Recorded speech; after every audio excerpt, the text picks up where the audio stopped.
Ulrich demanda si c'était enfin l'heure du repas. Backman lui répondit que ce n'était pas encore le moment. Ulrich insista en affirmant qu'ils attendaient déjà depuis 4 jours et qu'ils ressentaient des douleurs dans tout le corps. Backman lui demanda qui aurait recours à une petite troupe de mercenaires anonymes comme la leur et qu'il n'avait d'autre choix que d'attendre. Ulrich prit un air soucieux en exprimant ses doutes quant à la réussite de leur plan, supposant qu'ils ne gagneraient peut-être pas d'argent. En réponse, Backman acquiesça en reconnaissant qu'il avait raison, regrettant que personne parmi eux ne soit capable d'utiliser son cerveau. Il déplora que leur association soit un désastre. Ulrich souligna alors qu'il ressentait la perte d'Horus jusqu'au plus profond de ses os. Ainsi, il se leva et interrogea un gladiateur pour s'assurer que les informations qu'il avait obtenues étaient véridiques. Le gladiateur lui répondit en lui demandant s'il savait combien d'argent il avait gaspillé dans ce bar, ajoutant que s'il s'avérait que les informations étaient fausses, il trouverait l'informateur et lui trancherait la gorge lui-même. Il expliqua que l'informateur lui avait indiqué que le comte d'Eggleton et le comte Molando allaient bientôt entamer une guerre territoriale et que la première bataille aurait lieu dans cette région avec leurs soldats. Il ajouta que cet endroit était le seul avec un champ ouvert où ils pourraient se battre. En réponse, Ulrich fit remarquer qu'ils attendaient déjà depuis 4 jours sur la base de cette seule information. Backman répliqua en disant que si cette mission échouait, il y avait de fortes chances qu'une bonne partie d'entre eux partent. Ulrich supposa alors que si cela se produisait, le poste de chef serait confié à Donovan. En réponse, Backman lui fit remarquer que la raison pour laquelle Donovan avait accepté de rejoindre le groupe de mercenaires était probablement qu'il voulait lui voler la place et devenir le leader. Ulrich rétorqua qu'ils avaient besoin de Donovan et que celui-ci était plutôt doué pour commander les gens. Il admit même que Donovan pourrait être plus apte que lui à occuper ce poste.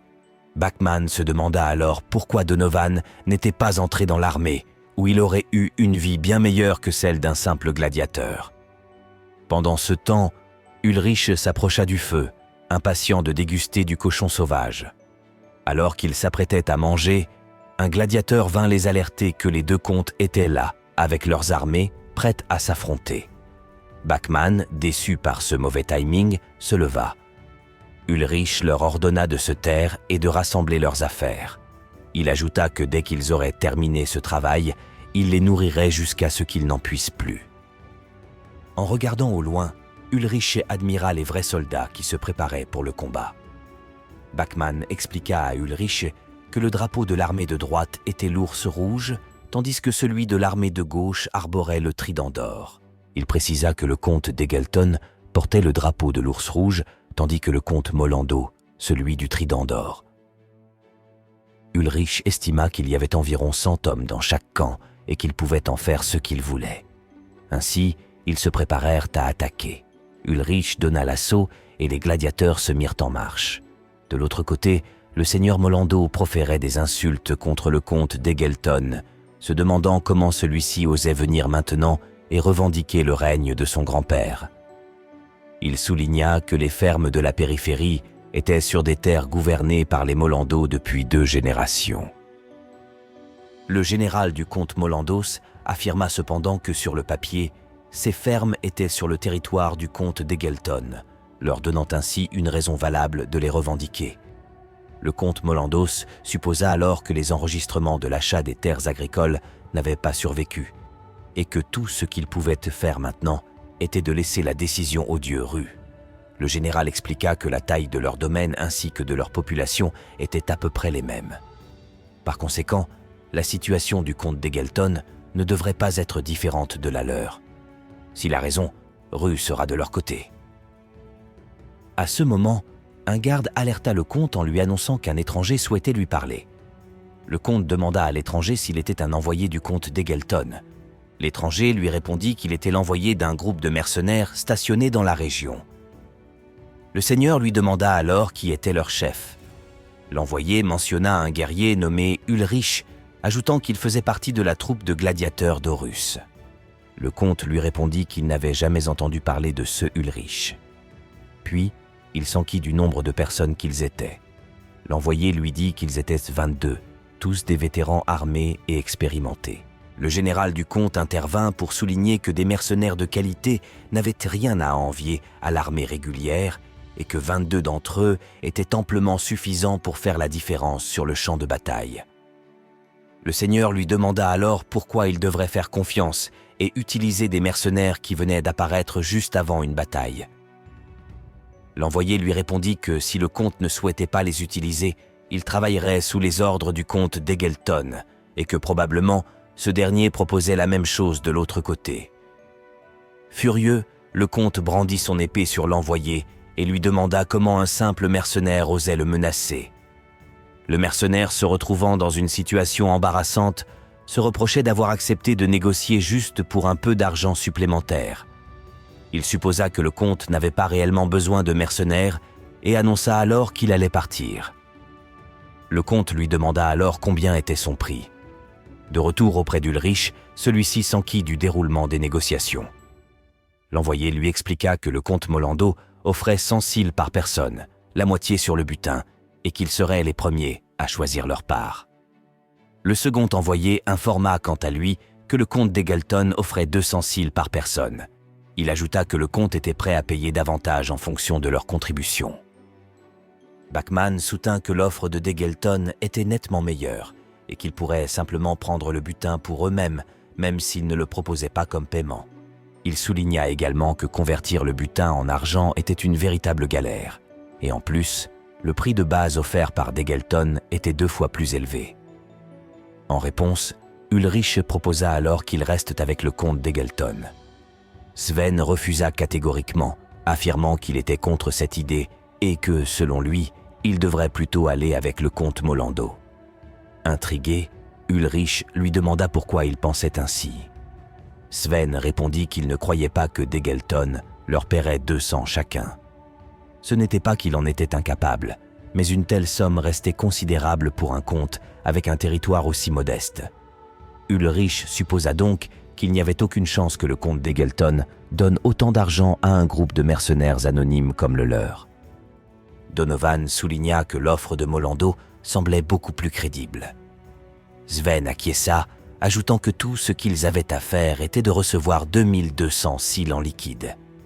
Il expliqua que le comte d'Eggleton prendrait probablement plus du temps avant de les payer, voire ordonnerait leur exécution après le combat. Sven souligna, d'après les rumeurs qu'il avait entendues, que le comte d'Eggleton était celui qui avait initié cette bataille, ce qui signifiait qu'il était le genre de noble ambitieux. Après un moment de réflexion, Ulrich leur dit qu'après avoir écouté les paroles de Sven, il avait pris sa décision. Il leur demanda alors de lever la main s'ils voulaient aller combattre du côté du comte Molando. Tous levèrent la main, et Ulrich déclara que c'était réglé. Il ajouta que si quelqu'un avait un argument contre, il devait le dire, sinon il compterait jusqu'à 10. Ainsi, il lança l'assaut, et tous les gladiateurs se levèrent, prêts à entrer sur le champ de bataille. Le comte d'Eggleton proféra des insultes acerbes à l'encontre de Molando, le qualifiant de stupide bâtard. Il ne pouvait croire que le comte Molando pensait que quelques mercenaires pourraient changer le cours des choses. Jamais il n'aurait imaginé que le capitaine de la troupe de mercenaires fût son propre demi-frère. L'un de ses généraux partagea sa propre surprise, mentionnant également que le capitaine des mercenaires du Lion d'Argent était également son demi-frère. Grâce à cela, ils avaient pu engager 20 soldats lourdement armés. Le comte d'Eggleton expliqua que la plupart de ces mercenaires n'étaient pas des soldats professionnels, mais des fermiers. Il ajouta que même avec les mercenaires que le comte Molando avait engagés, ils semblaient faibles en comparaison des 50 soldats lourdement armés qu'il possédait. Le général demanda alors au seigneur d'Eggleton si les mercenaires du Lion n'étaient pas une troupe réputée, et celui-ci acquiesça. Il avoua également sa surprise quant au fait que son propre frère, parti il y a 10 ans, soit devenu capitaine d'une telle troupe de mercenaires. Soudain, le général lui recommanda ensuite de reculer un peu, car des flèches arrivaient. Les soldats brandirent leurs boucliers pour se protéger, affirmant qu'ils étaient à court d'archers et qu'il ferait mieux de charger. Le seigneur disait à son général Alrian qu'il lui donnerait 7 terres et que cette bataille lui était destinée. L'un des soldats de Molando souligna que les soldats de Degelton étaient 2 fois supérieurs à eux et se demandait ce qui s'était passé. Il exprima son désarroi en affirmant que ce n'était pas censé se passer ainsi. Le comte Molando admit qu'ils avaient échoué dans la bataille de reconnaissance et que sans l'engagement de mercenaires, la défaite aurait été certaine. Il supposa que parmi les mercenaires d'Ulrich, seuls quelques-uns étaient lourdement armés, peut-être des guerriers chevronnés, mais la plupart étaient légèrement armés. Le comte ajouta que bien que leur nombre soit peut-être similaire, ils étaient désavantagés. Pendant ce temps, le lieu se transformait en champ de bataille, où les soldats s'affrontaient, et rapidement, le terrain devint un bain de sang. Ulrich esquissa un sourire en ordonnant à ses troupes de prendre les côtés gauche et droit. Il était prêt à remporter cette guerre. Sven poussa un cri de rage, exprimant que c'était sa première bataille depuis longtemps. Excité, il lança l'assaut et demanda aux autres gladiateurs de le suivre. Ulrich, observant Sven s'exciter et abattre les ennemis avec ses 2 haches, supposa qu'il ne craignait pas la mort. Il était certain qu'il irait sur la colline des épées s'il devait mourir. Donovan poussa également un cri, exhortant les autres à suivre Sven, car la formation ennemie était brisée. L'un des soldats ennemis implora Sven de l'épargner, affirmant qu'il n'était qu'un simple fermier, mais fut néanmoins tranché sans pitié. Les soldats ennemis se demandaient pourquoi ils devaient mourir à cause d'un combat entre seigneurs, tandis que les mercenaires d'Ulrich brisaient leur formation. Ils pénétrèrent dans le champ de bataille, affrontant l'ennemi avec rage et détermination, déterminés à ne pas perdre. Le comte d'Egelton, comprenant la situation, ordonna à Alrian de diriger l'infanterie lourde dans cette direction. L'ennemi recula en voyant Ulrich se déchaîner contre les soldats. Ulrich sourit, affirmant que ceux devaient être des soldats d'élite. Pendant que la bataille faisait rage, Backman implorait le dieu Ru de leur donner la victoire. Pendant ce temps, Donovan et Sven se déchaînaient pour tuer les soldats. Ulrich sentait la mort s'approcher dans son dos.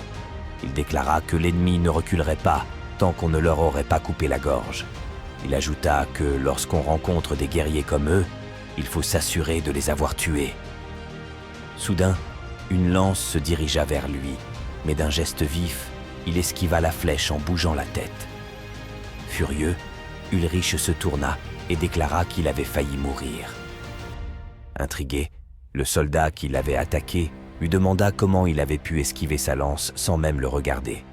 Et Ulrich lui répondit que même si SS s'était émoussé sous son casque, il restait important pour un guerrier de ressentir l'attaque venir. Il se rua alors vers le soldat et, d'un bond, le tua avec son épée. Le comte d'Egelton s'exclama, se demandant comment il pouvait être en train de perdre. Alrian lui répondit que c'était grâce aux formidables guerriers de l'adversaire et que leur formation commençait à s'effriter. Le comte d'Egelton se dit alors qu'il ne pouvait pas battre en retraite comme ça. Soudain, Ulrich fonça et s'infiltra entre les soldats qui criaient de l'arrêter, de ne pas le laisser s'approcher du comte. À toute allure, il esquiva 6 soldats qui s'apprêtaient à l'attaquer. Les soldats soulignèrent qu'il était trop rapide et qu'ils ne pouvaient pas le suivre. Ulrich vit au loin le comte d'Egelton et souligna qu'il devait le capturer vivant, puis décida de l'assommer en frappant sa tête avec le manche de sa hache. D'un geste, il lança sa hache, mais le général Alrian s'interposa, l'empêchant d'atteindre le comte. Témoin de la scène, le comte d'Egelton, prêt à s'enfuir, observa la situation. Alrian, au sol, supplia le comte de s'enfuir, lui disant qu'il l'aimait. Le comte d'Egelton fondit en larmes, regardant Alrian agoniser, puis s'enfuit à cheval. Il promit de se venger quoi qu'il arrive. Ulrich, déçu, constata que le comte s'était enfui et s'adressa aux soldats ennemis pour leur annoncer que leur chef avait pris la fuite. À la tombée de la nuit, il se tint sur le champ de bataille, se demandant où allaient toutes leurs âmes après la mort. Il se questionna sur le destin de ces âmes, se demandant si elles se dirigeaient vers le dieu soleil ou si elles renaissaient. De retour à son château, le comte d'Egelton pleurait la mort d'Alrian en criant son nom.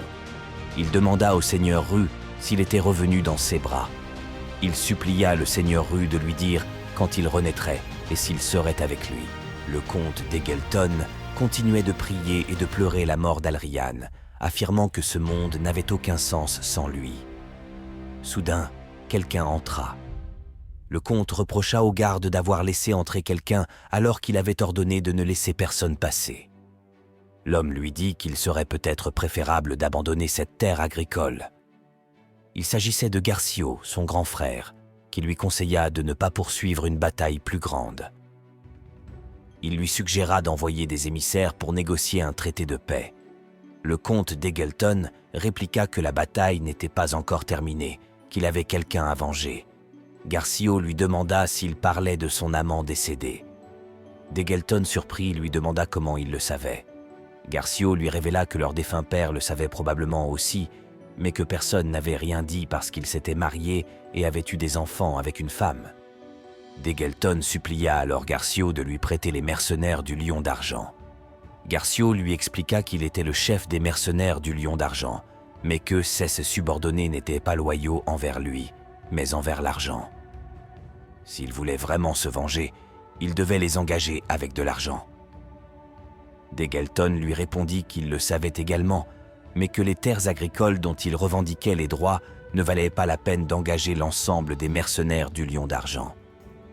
C'était la raison pour laquelle il n'avait emprunté que 20 mercenaires, car c'était la quantité de force appropriée dans laquelle investir.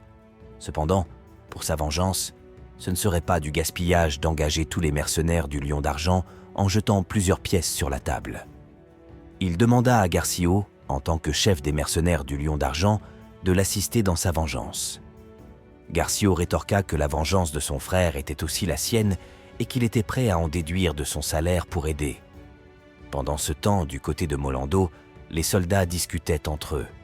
Ils faisaient part au comte Molando des rumeurs selon lesquelles Garcio, le capitaine du Lion d'Argent, était le demi-frère du comte d'Eggleton.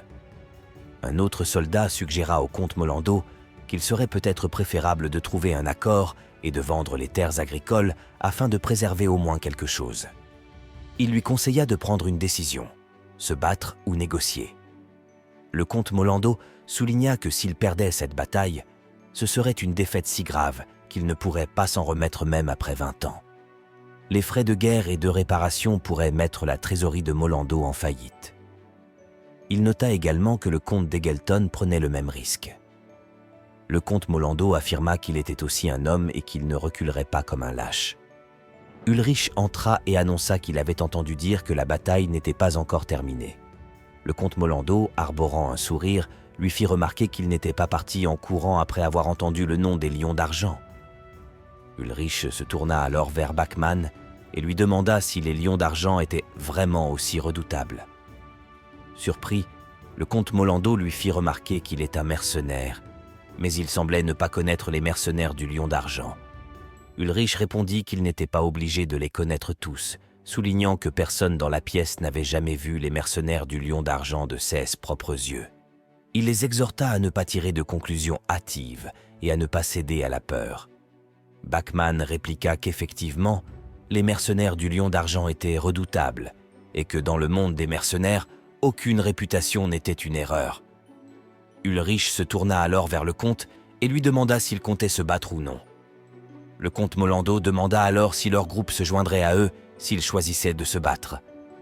Ulrich jeta un regard à sa troupe, puis Bachmann déclara qu'il suivrait la décision d'Ulrich et Sven affirma qu'il était d'accord, mentionnant que la colline l'attendait.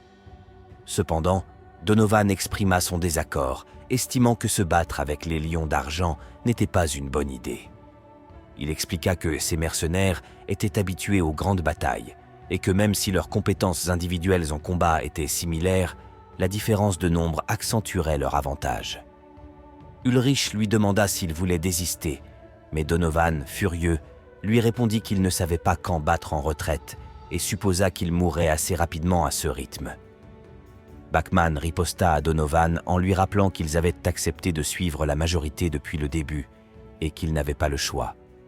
Finalement, Donovan accepta, et Ulrich répondit donc au comte qu'il participerait à la guerre. Pendant ce temps, le comte Molando et le général discutaient de la zone environnante, qui était un terrain entièrement ouvert. Le comte souligna que défendre cet endroit serait désavantageux. Le général répliqua qu'il construisait des clôtures pour cette raison. Le comte ajouta que les batailles défensives étaient meilleures si on les prolongeait. Le comte Molando exprima son désarroi, affirmant que même avec une simple forteresse, la situation serait impossible. La progression était plus lente que prévu en raison de difficultés dans l'acquisition de bois. Ulrich intervint alors, proposant une embuscade pour capturer le comte d'Egelton une fois que le combat aurait commencé. Il se montrait confiant, assurant qu'il réussirait cette fois-ci. Le général, en colère, rejeta cette idée, affirmant qu'il n'y avait aucun endroit approprié pour une embuscade. Il souligna que ceux qui attendraient en embuscade finiraient par mourir. Le comte Molando qualifia cette proposition de complètement ridicule. Mais Ulrich persista, affirmant qu'il avait repéré un bon endroit pour tendre l'embuscade. Le général maintint fermement ses propos, assurant qu'il n'y avait pas d'endroit pour une embuscade dans cette zone. Il ajouta que des gens avaient grandi là et affirmait qu'il n'y avait pas de tel endroit. En colère, il attrapa le général par le col et lui assura qu'il y avait bel et bien un endroit. Le général, intrigué, lui demanda où se trouvait cet endroit. Ulrich leur montra alors l'endroit, expliquant que bien qu'il soit un peu profond, il pourrait s'y cacher en se couchant sur le ventre avec de la terre sur le dos, ce qui en ferait une cachette efficace. Il ajouta que dès que le combat commencerait, lui et ses frères se précipiteraient pour capturer le comte d'Egelton. Le général murmura au comte Molando qu'il n'avait pas tort. En réponse, le comte cita même un dicton qui affirmait qu'il valait mieux se rouler dans un champ rempli de déchets dans ce monde que dans l'autre. Ulrich demanda à sa troupe de mercenaires qui voulaient se joindre à lui pour tendre l'embuscade, promettant une compensation supplémentaire. Les autres, rebutés par l'odeur de la zone, hésitaient. Sven leva la main, assurant qu'il le suivrait, tandis que Backman craignait d'attraper une maladie cutanée s'il s'y aventurait. Ulrich expliqua qu'il avait besoin d'au moins 5 personnes pour cette mission, et que eux seraient encore mieux s'ils étaient 7 ou 8, juste pour plus de sécurité. Donovan se porta volontaire en levant la main, appelant Lalo, Vajorn et Giggs à le suivre. Il leur dit que bien que cela puisse sembler dégoûtant, c'était un rôle crucial, et leur demanda s'ils étaient prêts à laisser cela aux autres soldats. Soudain, un envoyé arriva en courant pour informer le comte que l'armée du comte d'Egelton approchait. Le comte annonça que maintenant la bataille défensive pouvait commencer. Alors que l'armée de d'Egelton se rapprochait, Backman observait avec appréhension, remarquant la puissance des mercenaires du Lion Blanc. Il avoua sa peur et se demanda s'ils auraient dû suivre la suggestion de Donovan et s'enfuir. Pendant ce temps, certains soldats priaient, suppliant le dieu Ru de leur accorder un répit. Backman trouva cela ironique, sachant que les soldats de Molando et de d'Egelton croyaient tous deux au dieu Soleil, pourtant se battaient les uns contre les autres. Lorsque l'ennemi arriva, Backman exhorta les soldats de Molando à donner tout ce qu'ils avaient. Des flèches pleuvaient sur l'ennemi, mais leurs armures les protégeaient efficacement, ne causant aucun dommage. Le champ de bataille se transforma rapidement en un bain de sang, alors que les soldats de Molando et de d'Egelton s'affrontaient. Backman remarqua que leur formation était brisée et que leurs soldats ne se montraient pas à la hauteur. Il réalisa que les meilleurs mercenaires étaient en embuscade, laissant un vide béant dans leurs rangs. Backman redoutait qu'au rythme actuel, leur destin ne se scelle irrémédiablement dans la mort. Il implorait Ulrich de capturer rapidement le comte pour mettre fin à cette bataille. Pendant ce temps, Ulrich et Donovan, cachés, préparaient leur attaque. Donovan prévint Ulrich qu'il le tuerait s'il proposait un autre plan semblable à celui-ci, jurant sur sa vie. Ulrich sourit et informa Donovan que le comte d'Egelton était accompagné de 8 soldats lourdement armés, montés sur un cheval. Donovan fut stupéfait par la vue impressionnante qu'il avait à cette distance. Il lui rappela qu'il n'aurait qu'une seule chance. Ulrich prit position, se concentra et tira une flèche qui abattit le cheval du comte d'Egelton. Celui-ci chuta lourdement et Ulrich lança l'assaut, suivi par tous les autres gladiateurs.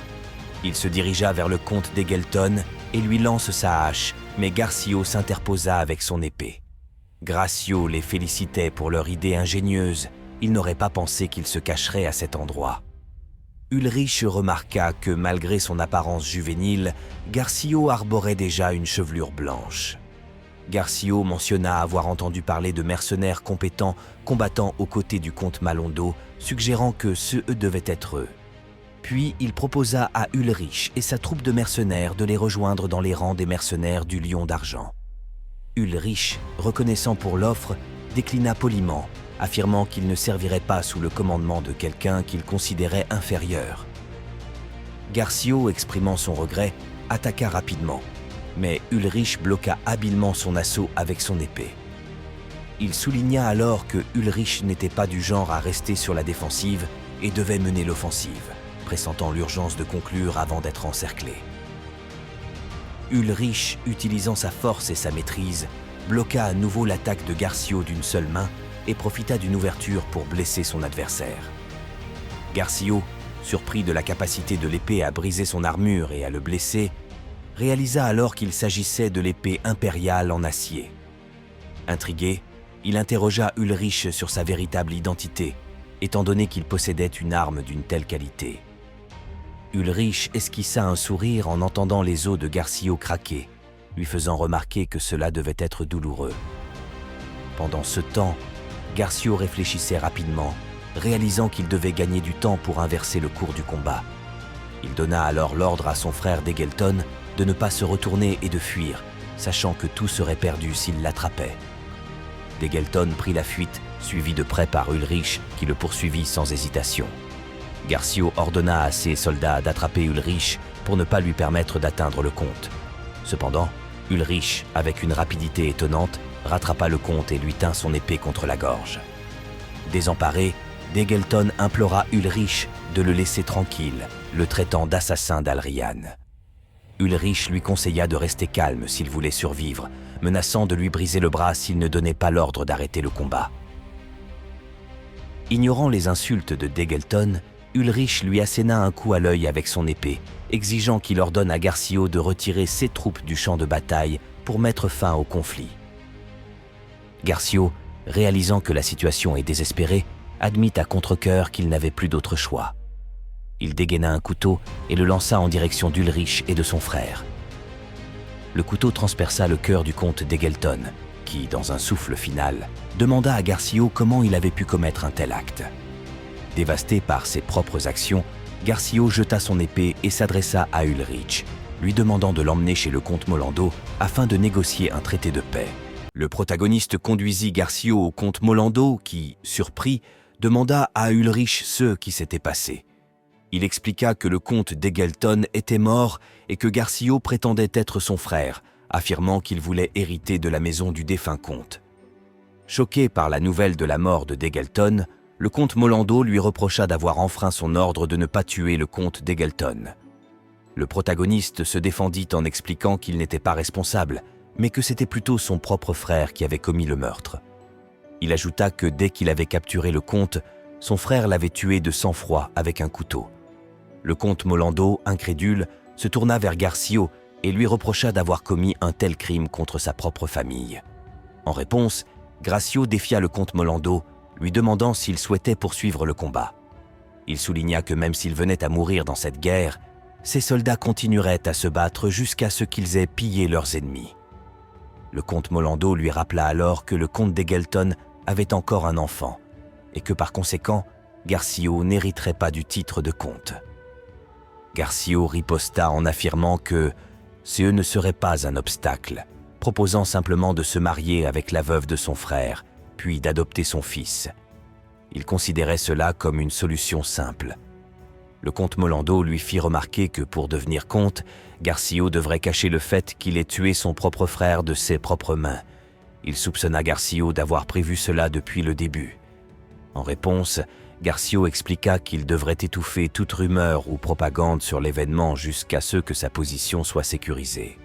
Il proposa alors de signer un contrat directement avec le comte Molando, mettant de côté l'erreur de son frère et de s'engager à devenir de bons voisins. Le protagoniste, observant toute la scène avec un air de dédain, commenta que les habitants de cet endroit semblent prêts à trahir leur propre famille pour leur propre gain et pouvoir, plutôt que de se battre pour elle. Le comte Molando, intervenant alors, fit une allusion subtile à la mort de l'ancien comte, suggérant que les rumeurs attribuaient sa chute à cheval à un manque d'entraînement.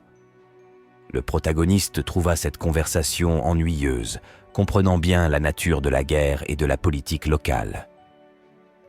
Garcio se tourna ensuite vers Ulrich, lui demandant de se présenter étant donné qu'ils étaient prêts à mourir lors de leur dernière confrontation.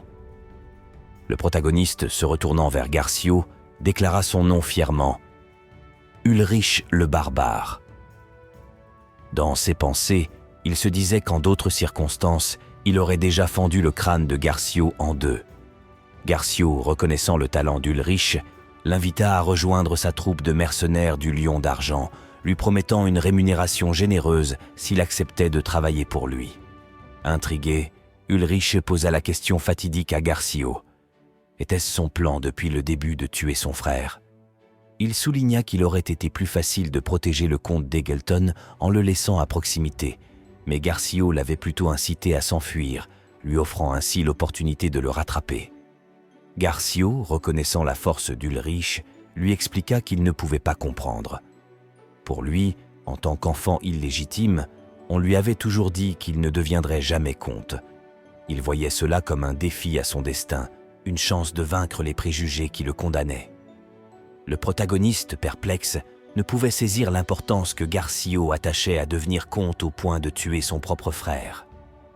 Il se détourna alors et partit, prévenant Garcio de ne pas oublier son nom, car leur prochaine rencontre pourrait être mortelle. De retour au château Molando, le comte leva son verre en l'honneur des mercenaires, reconnaissant leur rôle essentiel dans leur victoire. Les applaudissements retentirent dans la salle, célébrant ceux qui avaient mené la bataille à bien. Alors qu'Ulrich et Bachmann partageaient un verre, Ulrich lui narra les événements qui avaient conduit à cette victoire. En retour, Bachmann partagea avec lui la raison pour laquelle il avait quitté sa maison, la menace de la faim qui pesait sur lui s'il était resté. Pendant leur discussion, ils pouvaient entendre les cris de joie des soldats, célébrant leur triomphe. Certains dansaient et s'amusaient, tandis que d'autres, complètement ivres, étaient incapables de bouger. Plus tard, autour du feu, le comte expliqua au protagoniste qu'il avait engagé des bardes pour répandre la version officielle des événements dans les autres villes, en échange d'argent. Le protagoniste exprima sa gratitude pour ce geste généreux du comte. Celui-ci minimisa ses propres actions, affirmant que ce n'était rien comparé à ce qu'il avait accompli. Puis, il lui posa une question inattendue, s'il désirait une vie paisible. Intrigué, Ulrich chercha à comprendre ce que le comte voulait dire. Le comte lui fit une proposition étonnante. Il lui offrirait des terres et il ne serait pas tenu de payer des taxes pour cette génération. En échange, Ulrich devrait protéger ses terres en se battant pour lui. Le protagoniste fut surpris par cette offre, se remémorant le jour où il avait partagé avec Horus son désir d'avoir sa propre terre. Il remercia le comte, reconnaissant cette opportunité comme un coup de chance inespéré. Le protagoniste demanda alors au comte ce qu'il en était des autres mercenaires. Ce dernier lui expliqua que les terres n'étaient pas très vastes, mais qu'il pourrait les partager avec 2 ou 3 autres mercenaires, voire peut-être 4 personnes. Ulrich, regardant fixement le ciel étoilé, se sentait envahi par une révélation. Il se demandait pourquoi les étoiles brillaient autant cette nuit, pourquoi la forme changeante de la lune fascinait tant. Dans ce moment de clarté, il réalisa que le monde regorgeait de mystères à découvrir. Avec un sourire, Ulrich répondit au comte en expliquant que ce n'était pas le genre de vie qu'il désirait. Puis, il se retira pour dormir, replongeant dans les souvenirs de son enfance lorsqu'il explorait les montagnes. Dans son rêve, il se tenait face à la montagne, affirmant que les aînés avaient eu tort.